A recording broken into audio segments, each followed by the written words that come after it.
Presidente, primero gracias por recibirnos, gracias por cumplir con la promesa, con el acuerdo que hicimos. Por favor. Le voy a seguir proponiendo acuerdos para adelante para no dejar nunca de entrevistarlo. Hace unos años usted me dijo que Olivos tenía un peligro, que era el muro, que uno tendía a encerrarse. Yo lo quiero invitar a responder preguntas incómodas, para quizá traerle algo de aire de afuera. La primera pregunta es, ¿para qué le pidió al Congreso semejante poder? Yo estuve leyendo, ni Carlos Menem, ni Néstor Kirchner, ni Cristina Fernández, usted debe ser el presidente, desde el punto de vista institucional, con más poderes delegados de la historia reciente de la democracia. ¿Para qué? ¿Por qué? Debe ser porque en los tres casos heredamos administraciones de otros. Menem heredó un Alfonsín que dejó 5.500 puntos de inflación. Saben lo que lo quiero Alfonsín, pero objetivamente fue así. Con Néstor llegamos después de la alianza, con un país en default, con una deuda impaga que representaba el 150% del Producto Bruto. Y yo llego en una situación un poco parecida. ¿Parecía a la de 2001? Un poco. En muchas cosas sí. Yo creo que no, pero no importa mi opinión, lo escucho. Pero un poco sí. No necesariamente igual. En aquel momento teníamos 57 puntos de pobreza, ahora tenemos 41 puntos de pobreza. En aquel momento teníamos una deuda impaga una deuda en default y estamos en virtual default. No nosotros, es lo que heredamos. De hecho, no estamos pudiendo pagar y hacer frente a las obligaciones que van cayendo. Teníamos un problema de desempleo creciente, es exactamente lo que nos está pasando hoy en día, que viene pasando en los últimos meses. No teníamos un proceso inflacionario en el 2003, que ahora sí tenemos, que termina este año casi con 57 puntos de inflación. Cuando nosotros llegamos en el año 2003, la inflación fue del 5%. Dense cuenta, si no es tan parecido a aquello. Pero necesitaba todo esto. Lo que gracias a Dios, perdón que lo interrumpa, lo que gracias a Dios no tenemos hoy es el estallido social del 2001. Y creo que gracias a Dios no lo tenemos porque todo ocurrió en el momento de la votación y la gente votó un cambio. Y ese cambio es lo que les dio tranquilidad a la gente. Ahora, necesitaba una emergencia económica, financiera, fiscal, administrativa, previsional, tarifaria, energética, sanitaria, social. Bueno, es que sí. Sí, pero es como porque, el Congreso entonces no legisla más. No, el Congreso va a tener que legislar un montón, no se preocupe. Porque hay que cambiar muchas cosas que hicieron en los años de Macri. Claro que sí. Pero por ejemplo, nosotros, usted es consciente que durante todo este año Macri suspendió las tarifas para después de las elecciones y nos dejó una bomba de tiempo. Y en esta Argentina necesitamos, si no tuviera esa facultad, tendríamos que dejar liberadas las tarifas para que la gente las pague. Y las tarifas, lo que la gente sabe hoy en día, que gracias a esta ley, durante los primeros 180 días del año no van a ser modificadas. Van a estar congeladas.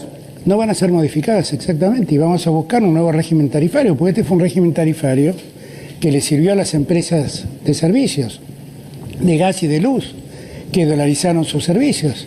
Pero no le servía congelar tarifas y generar la bola de nieve. Pero no le sirvió ni a la industria, ni a la gente. Todo eso lo padeció. Por eso tenemos la recesión que tenemos, que en el 2003 tampoco la teníamos. Pero tampoco servía congelar tarifas, ¿no? Como las congeló. Pero si yo no estoy proponiendo eso. Yo lo critiqué eso, así que lo que digo es que, si quiere, hay como dos extremos.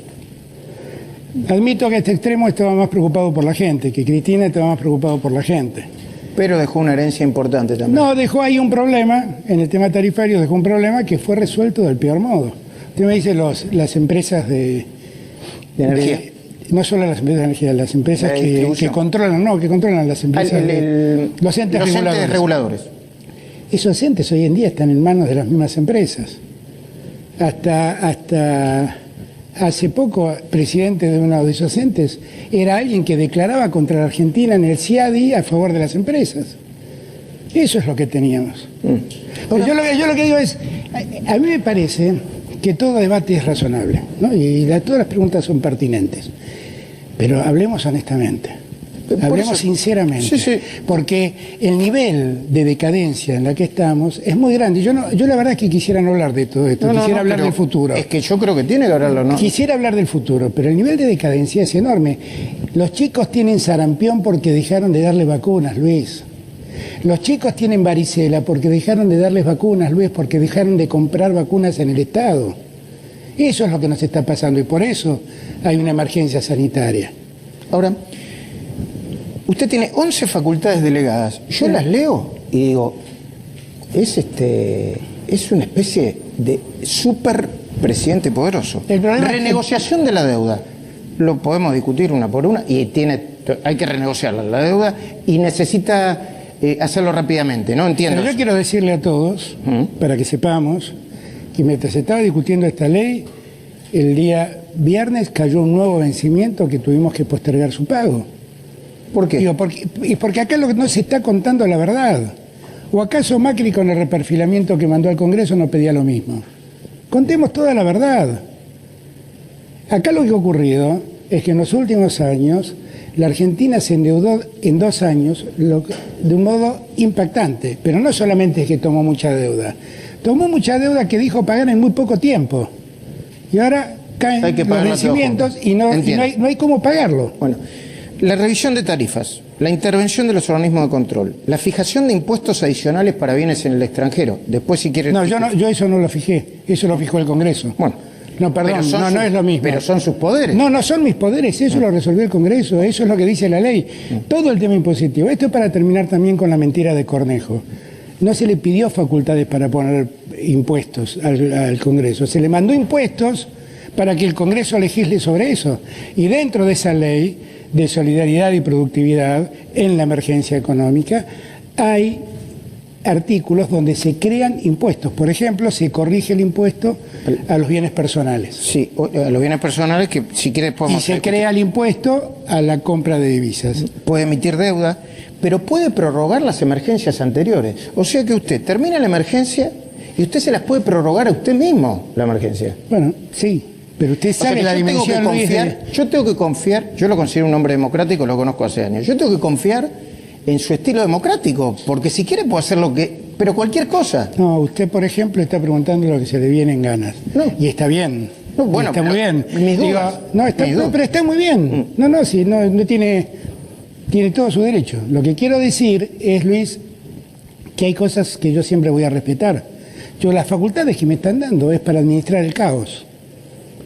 Es el caos. Yo quiero que lo entiendan. Es el caos. El lugar donde voy es un problema. Tema que tocamos es un problema. Y la verdad es que yo trato de evitar de hablar de esto, porque tengo la impresión que la gente lo que quiere es que hablemos de mañana. Y yo, si empiezo a hablar de la herencia recibida, llevamos ya 4 años hablando de la herencia recibida. No, por supuesto, yo creo que hay que hablar de mañana. Pero yo digo, ¿por qué dejó afuera el ajuste? Igual, sobre cómo yo ejerzo estas facultades voy a tener el control social. O sea, ustedes van a seguir escribiendo, van a seguir analizando cómo hago, la gente va a seguir emitiendo juicios sobre lo que cree, el que esté enojado lo va a decir, cuando me equivoque me lo van a reclamar. Yo espero no hacerlo, espero hacerlo de modo democrático, de modo institucionalmente correcto. Ese no es mi temor. ¿Por qué el paquete dejó fuera del ajuste el sacrificio y la solidaridad, que es la palabra que tiene? Por ejemplo, a los jueces, que siguen sin pagar ganancias. No los dejó afuera, estaban incluidos, pero resulta que vino la oposición a pedir que saquemos ciertos regímenes. Y entonces pidieron el tema de los maestros, el tema de los maestros lo pidieron los nuestros, el tema de los científicos que pidieron ellos, el tema de los militares que pidieron ellos. Entonces cuando empezamos a tocar 2 o 3 regiones dijimos saquemos todos y ordenemos. Y en este punto hay que ser muy precisos. Hay regímenes especiales pero que no son de privilegio. Y hay regímenes que son de privilegio. Yo diría que de privilegio en Argentina hay 2 solos. El de los jueces y el de los diplomáticos. ¿Y por qué no los quitamos? Los acabo de poner en extraordinarias para que lo tratemos puntualmente esos 2 casos. ¿Incluido el pago del impuesto a las ganancias de todos los jueces? El caso del impuesto a las ganancias es un caso adicional que tenemos que revisar. Pero usted está de acuerdo, ¿no? Porque la realidad es que los nuevos jueces ya están pagando ganancias. Y la realidad es que es un tema a discutir, de muy difícil discusión, porque lo que van a resolverlo son los que hoy no pagan ganancias. Es un tema de muy difícil solución, porque eso está dentro de la órbita, lo llaman derechos adquiridos, y los derechos adquiridos no se pueden tocar. Uno puede legislar para adelante, es muy difícil legislar para atrás en esta materia. La política. Vamos a la política. Todo el mundo dice, ¿por qué no hace una reforma del Estado para ajustar la política? Porque llegamos hace 10 días. Porque llegamos hace 10 días. Bueno, pero teníamos y en 10 días tengo que hacerme cargo de que la inflación pare, de pedirle a los laboratorios que dejen de subirle el sueldo, de ocuparme, sobre todas las cosas, de los que están pasando hambre. De eso nadie habla. Nadie habla que en Concordia repartimos las primeras 6.500 tarjetas, que significan 35 millones de pesos de consumo en Concordia, nuevo. De eso nadie habla. Tuve que ocuparme de la deuda, de lo que nadie habla, y que el viernes me cayó otro vencimiento. Deme tiempo, Luis. Llevamos 10 días. Llevamos 10 días, porque no es que nosotros... Pero digo, cuando ponen todo en un paquete... Sí. Ponen, por ejemplo... Yo quiero aclarar otra cosa también. Yo quiero aclarar otra cosa. Cuando me hablan del impuesto a la política, del gasto político. La verdad es que Macri eliminó el Estado. Lo eliminó el Estado. Por eso decía que iba a llegar a un 0,5 de déficit fiscal que no va a tener, va a ser mayor que eso. Con todo lo que dejó, con todo lo que eliminó gastos a diestra y siniestra. Pero usted me habla de los sueldos. Eliminó, entre otros, los gastos de las vacunas, por ejemplo. Eliminó gastos de un modo increíble. Los gastos de la legislatura, de las municipalidades. Bueno, eso es un tema para discutir. Es un tema para discutir. Yo no creo que sea. Eso es el funcionamiento de la democracia. Yo no creo que sea improductivo que funcione una legislatura. Yo creo que debe funcionar bien y de manera moderna. Ahora, si piden sacrificio, por ejemplo, el impuesto al sector productivo, a mí no me gustan mucho los conceptos. Sí. Creativos son solidaridad social y reactivación productiva. Es la verdad, es lo que queremos hacer. Solidaridad social es congelamiento de los saberes jubilatorios. Falso. Y reactivación productiva es impuestazo. Falso. Al sector productivo. Falso. Dos mentiras. A ver. Dos mentiras. Yo pregunto. La primera mentira, no hay ningún congelamiento a los salarios de los jubilados. Lo único que se cambió es el cálculo de actualización del sueldo de los jubilados. Se acabó. Eso se suspendió. No, eso se suspendió, pero eso no quiere decir que se suspendan los aumentos.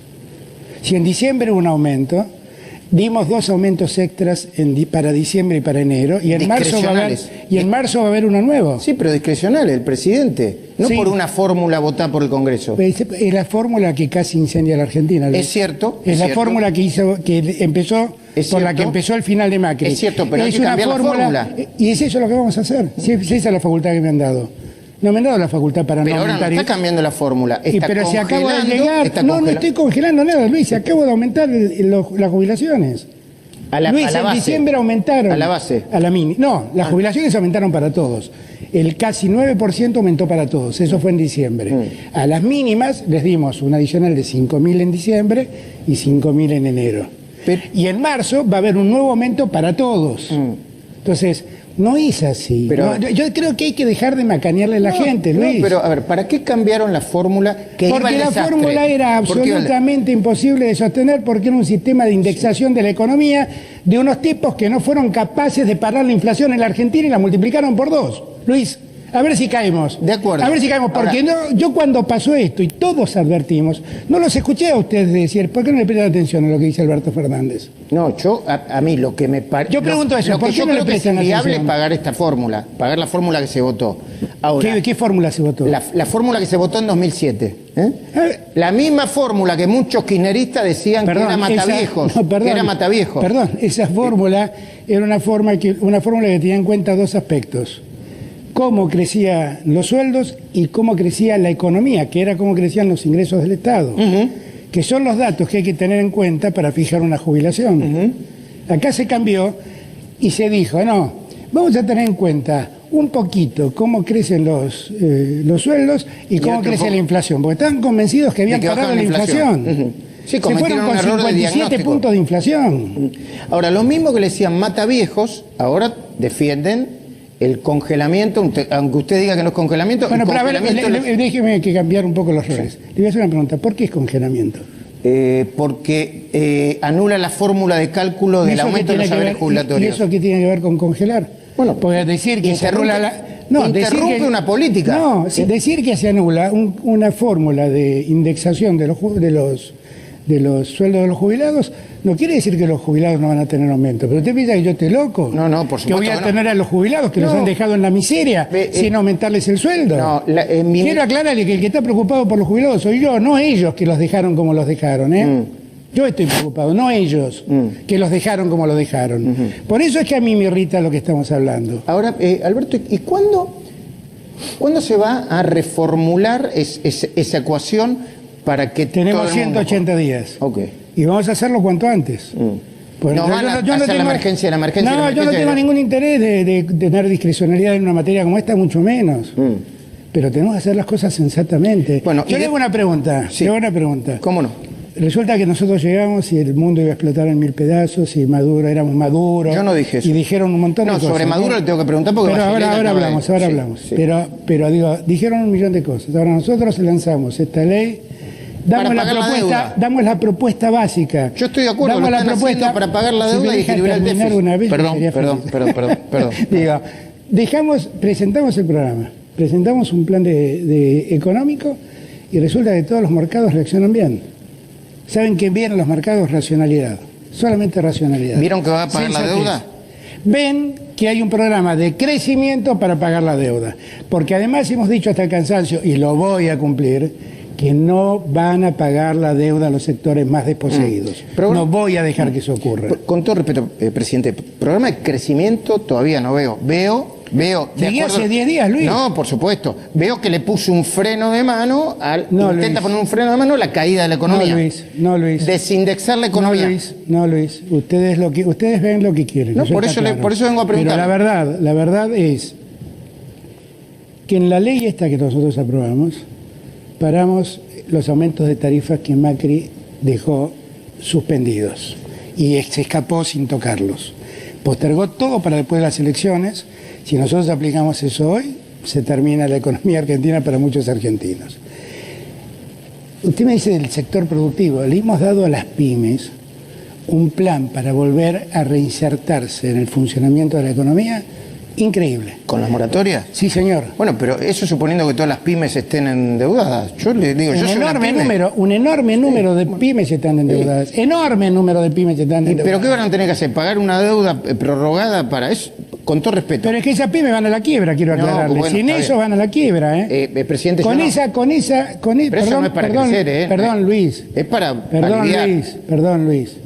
Con esa frialdad de análisis que usted tiene, el gobierno tuvo la misma frialdad y cerraron 20 y tantas mil pymes. Yo no tengo frialdad, yo tengo una pyme y la remo como cualquier pyme. Por eso, bueno, entonces debe saber de lo que estoy hablando. Sí, por supuesto. Debe haber padecido como padecieron todas estas que cerraron. Sí, no tengo deudas, por suerte no tengo deudas. Y yo creo que una moratoria puede aliviar, pero para crecer no sirve.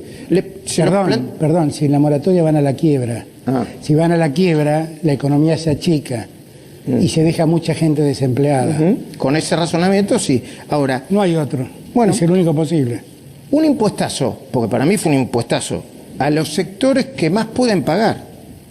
¿Por qué lo nombran como reactivación productiva? Un impuestazo es un impuestazo y nadie se tiene que poner colorado. A mí me impresionan ustedes. No es un impuestazo. Durante mucho tiempo hablaban de que no se podía crecer sin orden fiscal. Cuando nosotros tratamos de buscar el orden fiscal, ustedes dicen que somos locos, que queremos poner un impuesto. No, loco no, digo, es un impuesto altísimo. El impuesto a los bienes personales es altísimo. El impuesto es el que existió toda la vida hasta que Macri, para beneficiar a sus amigos, lo bajó a la mitad. ¿Usted se habrá beneficiado con eso? No, pero le arruinó la vida a muchos argentinos. Yo la verdad que no me he beneficiado con eso. Le arruinó la vida a muchos argentinos. Y me sacó. Y le puso a los bienes en el exterior una alícuota casi inexistente. Bueno, eso es otra discusión. ¿Por qué los bienes en el exterior tienen que pagar doble? Se puede aceptar en el caso de las transacciones financieras. Ahora, el que tiene un departamento en el exterior paga... El que tiene recursos financieros en el exterior y viene a la Argentina paga lo mismo que la Argentina. Pero el que tiene dólares, el que tiene un departamento afuera no lo puede traer acá. ¿Por qué tiene que pagar doble? Porque es una manifestación de riqueza. Si usted tiene un departamento en Miami, sabrá lo que cuesta. Sí, ¿cómo No, que no lo tengo. No, digo, digo, perdón. No, como me está preguntando, yo le digo todo. Lo que digo, si usted estuvo en un departamento en Miami, usted Sí. sabe, Luis, lo que eso cuesta mucho más que un departamento en Argentina. Sí, pero es Y como un sostenerlo castigo al que le va bien. No, no es un castigo al que le va bien, es pedirle al que le va bien que aporte más, que haga un esfuerzo mayor. Y no es un castigo, es... ¿Y el campo, que es el sector que es otro sector productivo? El campo, la verdad, lo único que hicimos fue actualizar lo que Macri dejó sin actualizar. Simplemente. ¿No vienen y esos tres retenciones y esos 3 puntos extra? Esos 3 puntos los vamos a discutir, a ver cómo lo hacemos. Yo además tengo ganas, yo mismo dije que hagamos esta vez, yo aprendí de la 125, que esta vez segmentemos para que no todos tengan el mismo peso, para que el pequeño productor no se vea compelido a pagar igual que la cerealera. Yo todo eso lo he planteado. Sí, yo recuerdo una vez una anécdota que usted estaba mirando, creo que acá, televisión, sí, con Néstor Kirchner, y vio unos piquetes, ¿no? Sí. Y Néstor Kirchner le dijo que esa era la oligarquía del campo. Yo le dije, mira, eso es un pobre chacarero. Si eso es la oligarquía, ya les ganamos. Yo ese error lo aprendí. 2 veces no lo cometo. Entonces, por eso yo mismo incorporé en el texto, después de haberlo mandado, la segmentación para las retenciones. Ahora, las retenciones son muy importantes porque nos permiten hacernos de dólares que necesitamos para hacer frente a las obligaciones. Para lograr un equilibrio fiscal. Y empezar a pagar la deuda, empezar a ordenar la deuda. O sea que las retenciones son uno de los objetivos para pagar la deuda. Para pagar la deuda. Miren, una de las cosas que hay que entender, para que todos me entiendan, es que entre otras cosas lo que nos quedamos en Argentina es sin dólares.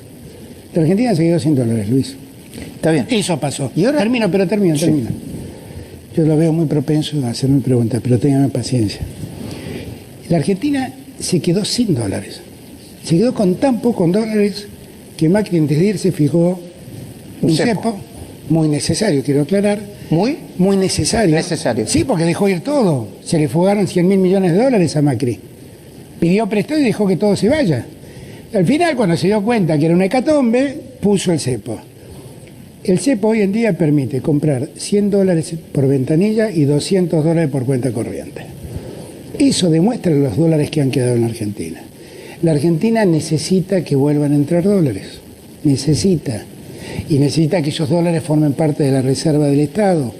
Lo necesita, porque de otro modo es imposible pensar en hacer frente a las obligaciones que el Estado ha asumido. Ahora, Alberto, ¿no es cerrarse al mundo también? Porque No, yo lo escucho y digo, sí, evidentemente, tienen que traer más dólares de lo que salen, porque si no te explota. De ningún modo. No es cerrarse. No, de ningún modo. La gente que viaja para la gente que viaja para esparcimiento, que es básicamente el caso, no tengo ningún problema. Ahora, lo que es básicamente que saber, el caso de mucha gente que viaja lo que tiene que saber la gente es que hoy en día el dólar es un bien escaso, muy escaso. No hay en Argentina. Como no hay en Argentina, tanto que le gusta el capitalismo y las reglas de mercado, como es un bien que falta, tiene que estar muy caro. Porque si no... Ahora, no es que el que importa insumos tiene que pagar ese impuesto para tener dólares. Es para que use $2 para viajar, para hacer turismo, para ahorrar en dólares, que además es una cosa que nosotros tenemos que terminar con esa práctica. Nadie ha hablado que la tasa de interés bajó 5 puntos más o menos. Nadie ha hablado de eso. Nadie ha hablado de eso. De eso no hablan. Dicen que congelamos las jubilaciones y es falso. Dicen que estamos digitando las tarifas y es falso. No, están congelando. No estoy congelando nada, estoy parando la pelota, Luis. Estoy parando la pelota. Lo congela por 180 días, eso es un congelamiento. No lo congelé, dije que en 180 días tengo que fijar. Eso es lo que dice. ¿Leyó la ley, Luis? Sí, la ley. Bueno, si la leyó, no dice eso. Dice que en 180 días debo fijar un nuevo régimen tarifario. Se lo voy a poner de otra manera. Si Macri hubiera hecho lo que hizo usted, ¿qué le iban a decir? Macri o saquemos a Macri, cualquiera no peronista. No, bueno, iban a decir ajuste e impuestazo. Ajuste e impuestazo. Pero es que no es eso. Yo pregunto qué impuestos están pagando. Hemos solo ido sobre aquellos que están en mejores condiciones para poder pagar impuestos. ¿Y luego? ¿Qué impuesto mayor paga una pyme? ¿Qué impuesto mayor paga un trabajador? No, las pymes y otras empresas, los problemas que tienen, los problemas que van a tener, entiendo por qué lo hace. que cuando usted le impide a una pyme u otra empresa o le instaura una doble indemnización... Pero eso es falso, no diga una mentira más porque ya van 3. Pero no, déjeme terminar. La doble indemnización es para... Y además no miento, la doble indemnización es para los empleados que están empleados. Si usted nombra un nuevo empleado, no tiene doble indemnización.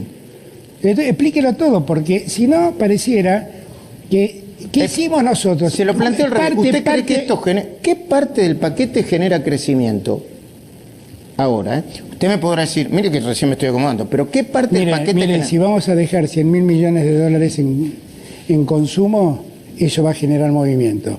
Si se genera movimiento en un país que consume el 70% de lo que produce, eso va a generar producción. Si la producción aumenta, eso va a generar trabajo. La verdad que le contesto esto, que es una soncera, lo sabe el más tonto. Pero usted... Digo, se lo contesto porque me lo pregunta. La pregunta es, Luis, entendamos de una vez por todas en qué escenario estamos. Porque pareciera que este es un país de maravillas y que llegamos nosotros y dijimos, uy, qué crueldad, le ponen tarifas a la soja. ¿Le ponen impuestos a la soja? No, subieron las retenciones. Bueno, las acomodaron el aumento. Hablando de eso, ¿van a subir más las retenciones? ¿Van a subir más puntos? No puedo, porque me ponen un tope de 33 puntos. Usted y mismo 15 para el resto. Claro. En verdad lo único que estoy subiendo son 3 puntos. Digo, para no mentirnos más. 3 puntos, porque el resto lo puso Macri. Yo no subí nada. Los 30 puntos los puso Macri, yo no puse nada.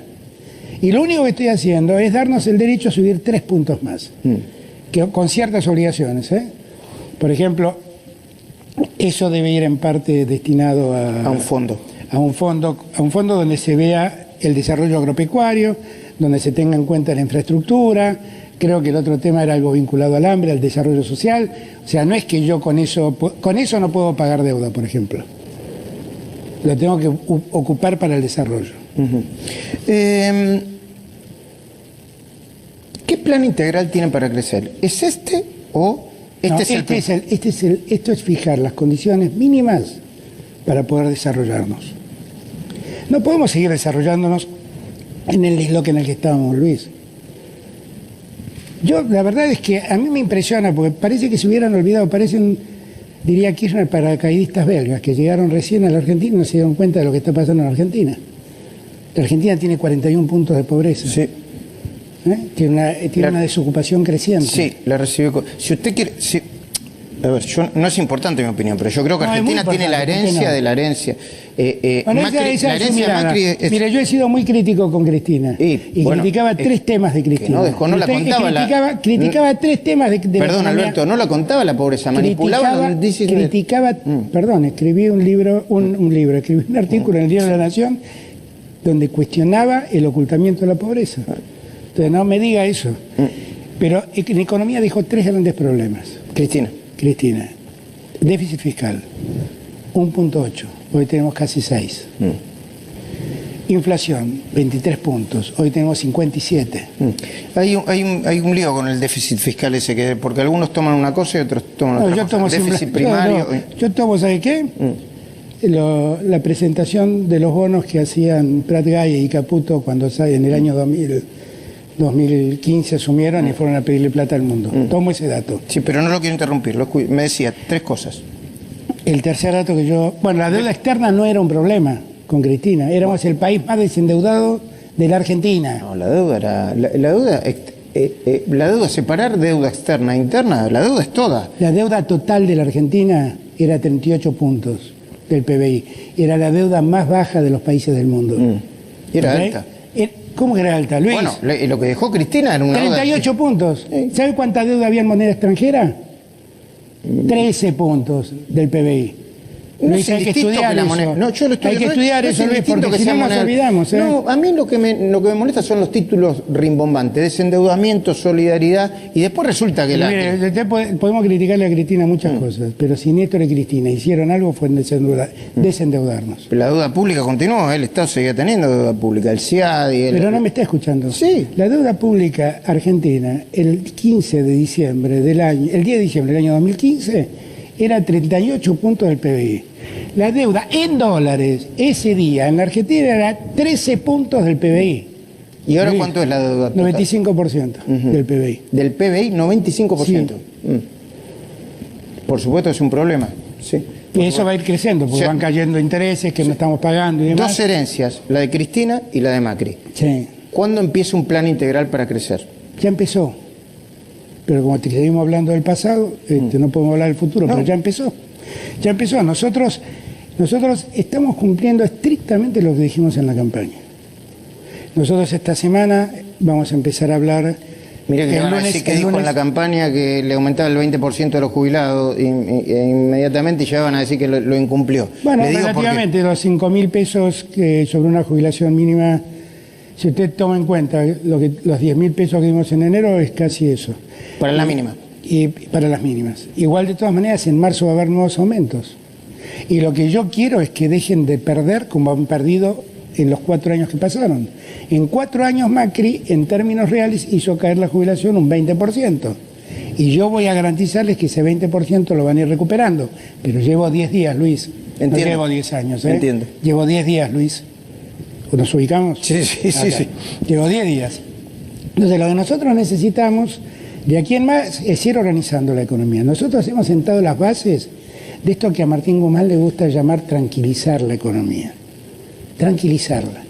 Estábamos totalmente desbordados, en manos de alguien que decía que iba a ser lo mismo, pero más rápido. Y todos sentían que estaban arriba de un colectivo manejado por alguien que aceleraba frente al precipicio. ¿Y ahora dónde estamos? Ahora estamos arriba de un colectivo que ha parado y ha girado. Y el precipicio se aleja. Ahora, ¿baja la inflación? Y bueno, es lo que estamos trabajando. Nadie habla, ustedes no hablan nunca de que los medicamentos han bajado el 8% y se va a mantener este precio hasta febrero. Sí, hay quienes dicen que se hicieron un colchón del 20 o el 30 antes de bajar el 8%. Que le permitió hacerlo Macri. Sí. Que le permitió hacerlo Macri. Cualquiera, que le permitió hacerlo Macri y que yo impedí que se lo perfeccionaron.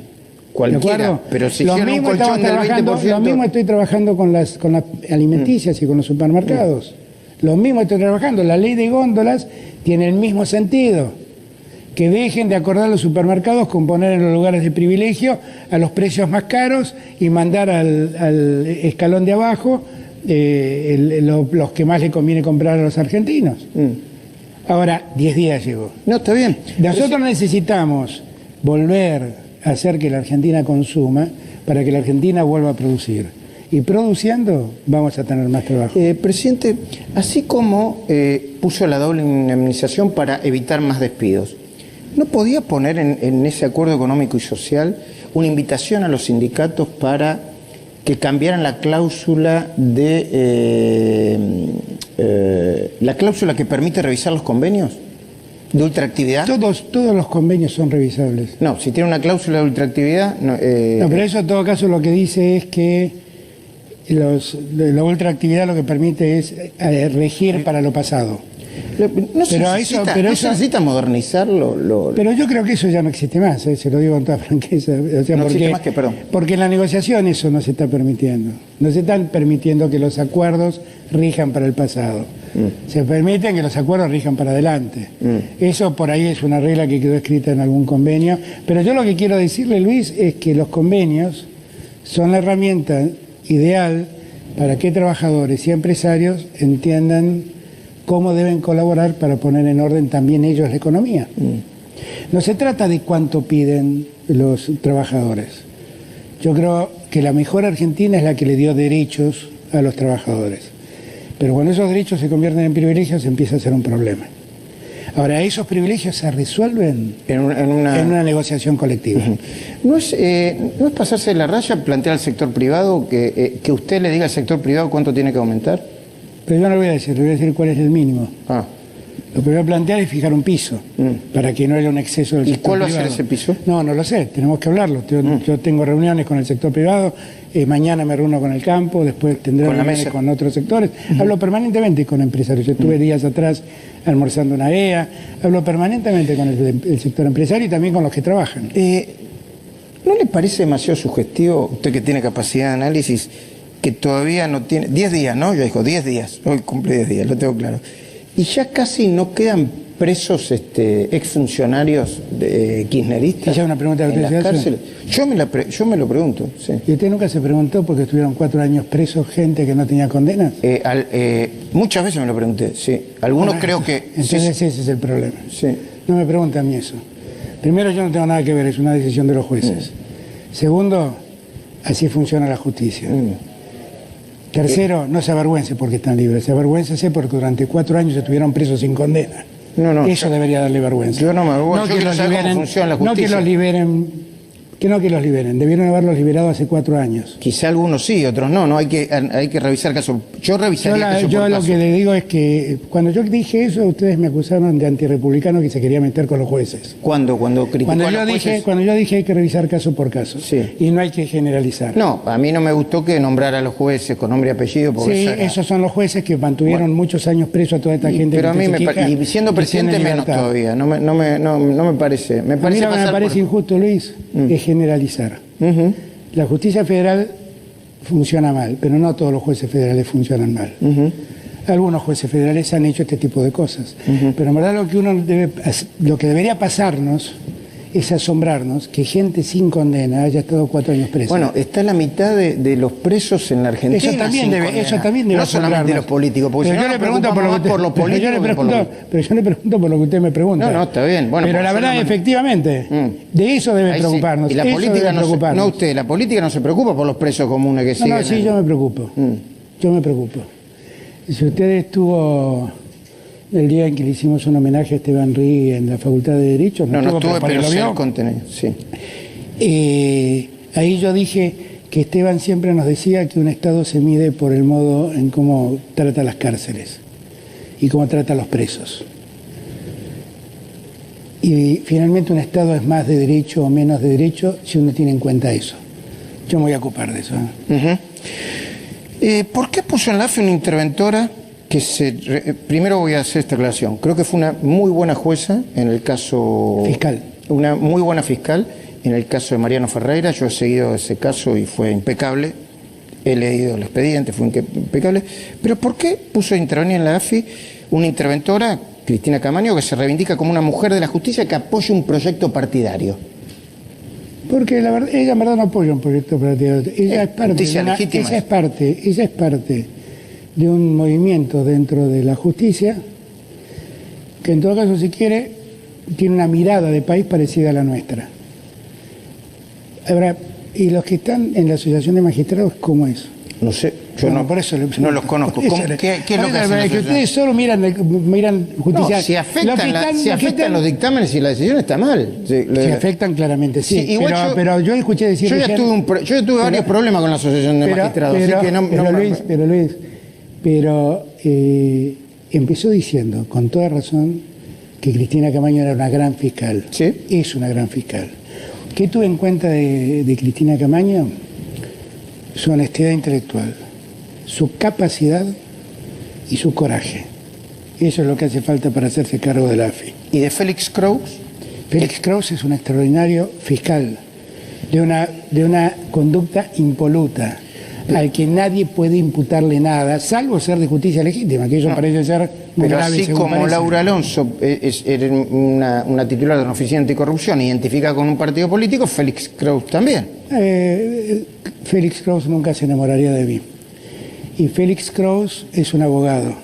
Y Félix ¿Qué quiere decir? ¿Que Laura Alonso estaba enamorada de...? No lo dije yo, lo dijo ella. Y Félix Kraus... ¿Dijo que estaba enamorado de quién? ¿De Félix Kraus? Sí, no importa. Y Félix Kraus va a actuar con total autonomía. He dispuesto que la Oficina Anticorrupción no dependa más ni del Ministerio de Justicia ni de la Presidencia.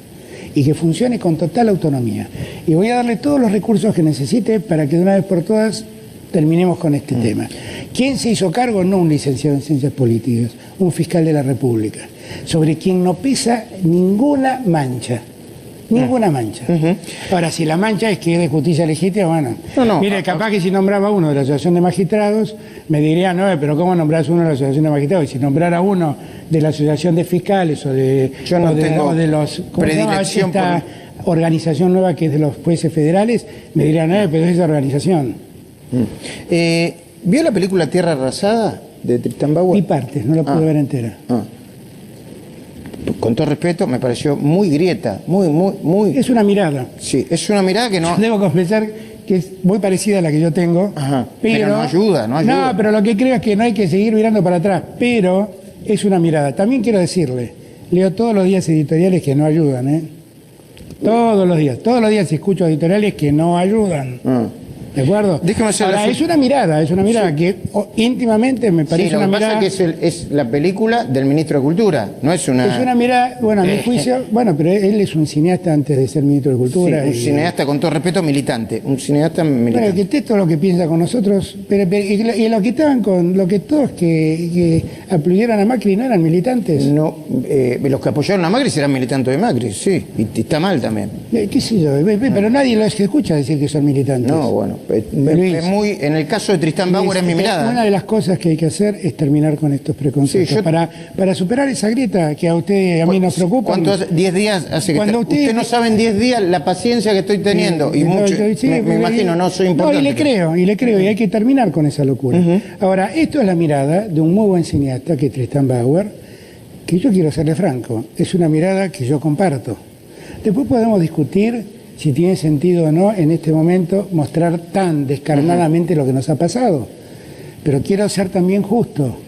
Es tan descarnado como muchos editoriales y muchas cosas que escucho por radio y miro por televisión. ¿De quién? Dígalo. Si no de un montón de periodistas. Me pongo nombre y usted dice que hago nombre. No hacemos nombres. Pero de un montón de periodistas.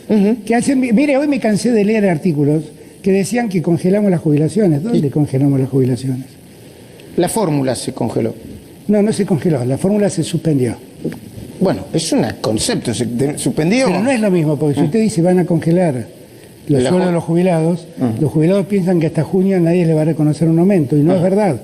En diciembre lo tuvieron, en marzo van a tener otros. Y para junio espero que haya una nueva fórmula que se aplique automáticamente.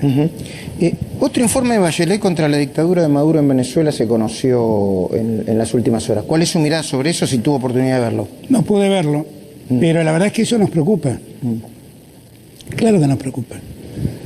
Nos preocupa eso, nos preocupa todo avasallamiento al Estado de Derecho, nos preocupa. Nos preocupa. También nos preocupa lo que está pasando en Bolivia. También nos preocupa lo que está pasando en Chile. De todo eso se habla menos, pero también nos preocupa. Yo me acordaba días atrás, yo marco estas cosas para tratar de poner el contexto. Sí, claro, y la mirada en el lugar justo. Cuando Maduro, yo recibí a las organizaciones de derechos humanos venezolanas en el año 2013, por ahí, cuando Maduro, después de una manifestación, puso presa a 800 personas. Piñera metió presa a 2.500 personas y no pasa nada. Y no pasa nada. Y nadie dice nada, nadie habla nada. Y yo quiero aclararle que tengo el mejor trato con Piñera, y ojalá, si yo puedo ayudar en algo a que Chile salga de este momento, lo voy a ayudar en lo que esté a mi alcance. Pero seamos justos. Esto es cuando yo hablo de honestidad intelectual, digamos todo.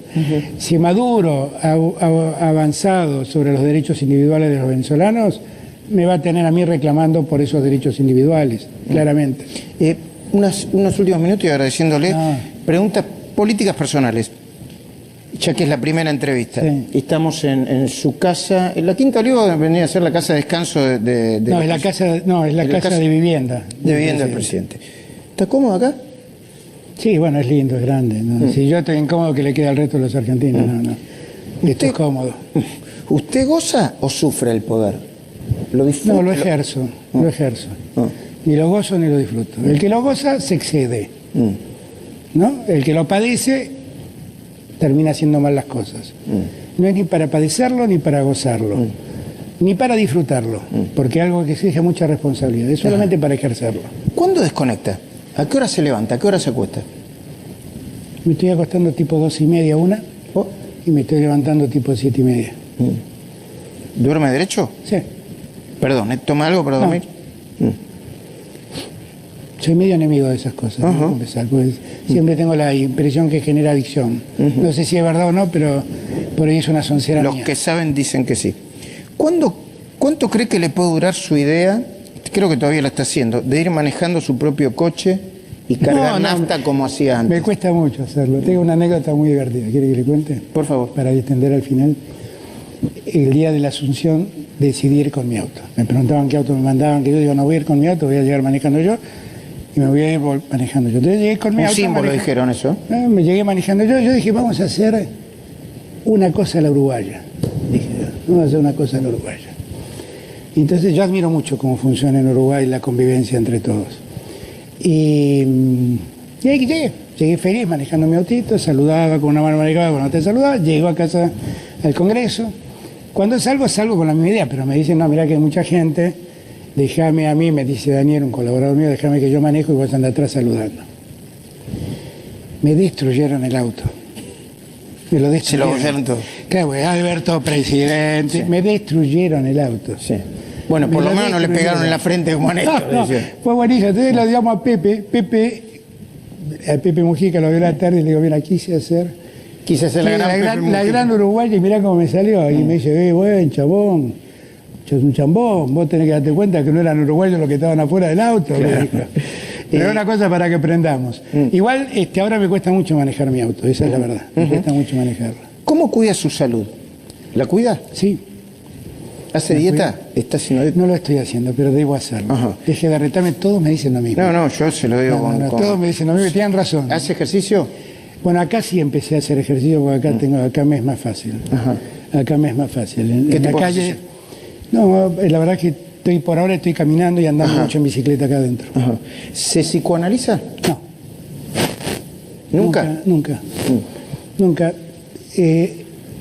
La verdad es que nunca sentí que lo necesitaba. Por ahí lo necesito mucho, pero nunca sentí necesitarlo.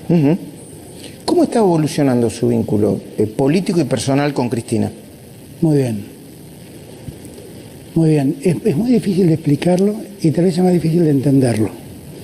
Pero Cristina y yo, Luis, somos amigos, éramos amigos de hace muchos años. Sí, pero se pelearon 10 años. Nos peleamos 10 años, como muchos en Argentina. Por eso yo siempre planteo ese ejemplo para decir, pongamos fin a la grieta. Yo todavía cuando veo que hay amigos que no se hablan, digo, terminen con esa soncera. Sí, usted cambió. ¿Ella cambió? Ella cambió, claro que cambió. Si no hubiera cambiado, yo no sería presidente. ¿Cómo pero se además, no hubiera, para que se entienda lo que digo, ella estuvo muy enojada conmigo. Y fue ella la que me propuso ser presidente. Y ella cambió, claro que cambió. Cambió, no cambió en sus ideas, no cambió en sus convicciones, pero sí creo que ella ayuda mucho a que las cosas se hagan preservando la situación de los que menos tienen, cuidando a los que menos tienen. Yo cuando asumió usted vi una foto con su hijo que fue comentada por todo el mundo, porque Moldaski, me divierte mucho. Un artista, un humorista, dijo que era la foto del futuro, de la tolerancia, del amor y el respeto por las diferencias. ¿Cómo es su vínculo con Estanislao ahora que están en la Quinta Olivo? Muy bueno, muy bueno. No ha venido todavía Estanislao acá. Amenazó con no venir, no tiene muchas ganas. No ha venido, se me está escabullendo. No, pero bien, no, estamos muy bien. Bueno, es mi hijo, lo adoro, lo amo, como al hijo de todos nosotros. Y lo tiene que cuidar ahora que es presidente. Lo cuido mucho. También tiene que cuidarse él, porque finalmente es un hombre joven, tiene su vida, tiene que hacer su vida y tiene que también él saber cuidarse. Le agradezco mucho que me haya recibido. Gracias por cumplir la promesa. Se acuerda que tiene una que es de marzo, ¿no? Principio de marzo. ¿Ya la estoy tomando? Y la tomamos las dos juntas. Y yo me acuerdo. Bueno, cuando en marzo aumentemos a los jubilados, ahí hacemos de vuelta a la reunión y ahí ya habrá verificado que no hay que no había congelamiento. Yo creo que todo el mundo quiere que le vaya bien, Alberto. Todos queremos que nos vaya bien. Y espero que podamos seguir teniendo las diferencias que tenemos y plantearlas con así. Yo lo que creo es que el problema, si hay algo contra lo que siempre luché en democracia, es contra el discurso único. Eso es lo peor que nos pasa. Encerrarnos es lo peor que nos pasa. Y inclusive discutir y debatir con vehemencia está bueno, si eso no pierde el respeto. No hay que asustarse. No hay que asustarse. Perdón, ¿está la cámara ahí? ¿Ahí? Faltan unos días para Navidad. Si usted quiere dejar un mensaje, debe tener muchas herramientas para dejar un mensaje, pero si lo quiere dejar por acá. Pero es una buena herramienta. A todos los argentinos que estén tranquilos, que la verdad hemos parado el colectivo que iba camino al precipicio. Que yo estoy seguro que algunos no están contentos porque hubieran querido no tener que aportar más. Y bueno, se les tiene que pedir un poquito más de ayuda porque hay muchos argentinos que están en el pozo de la pobreza y de ese pozo debemos sacarlos. La verdad es que ocupándonos de esos argentinos vamos a hacer una mejor sociedad todos nosotros. Cuando yo insisto en el plan contra el hambre, insisto en que todos trabajemos para terminar contra el hambre, pues bien, para terminar con el hambre, perdón, lo que estoy diciendo es, yo no quiero que ese sea un plan de Alberto Fernández, quiero que sea un plan de la sociedad. Hagamos algo épico, hagamos una sociedad justa, simplemente, donde crezcamos todos, no donde crezcan algunos. Y yo estoy seguro que lo podemos hacer. Espero que esta sea la última Navidad que pasemos así con sensación de pesar y que a partir del futuro nos abracemos, que terminemos las diferencias entre nosotros, que nos respetemos para siempre y que aprendemos a vivir como los uruguayos, respetándonos y sonrientes. La mejor Navidad y el mejor Año Nuevo para todos ustedes.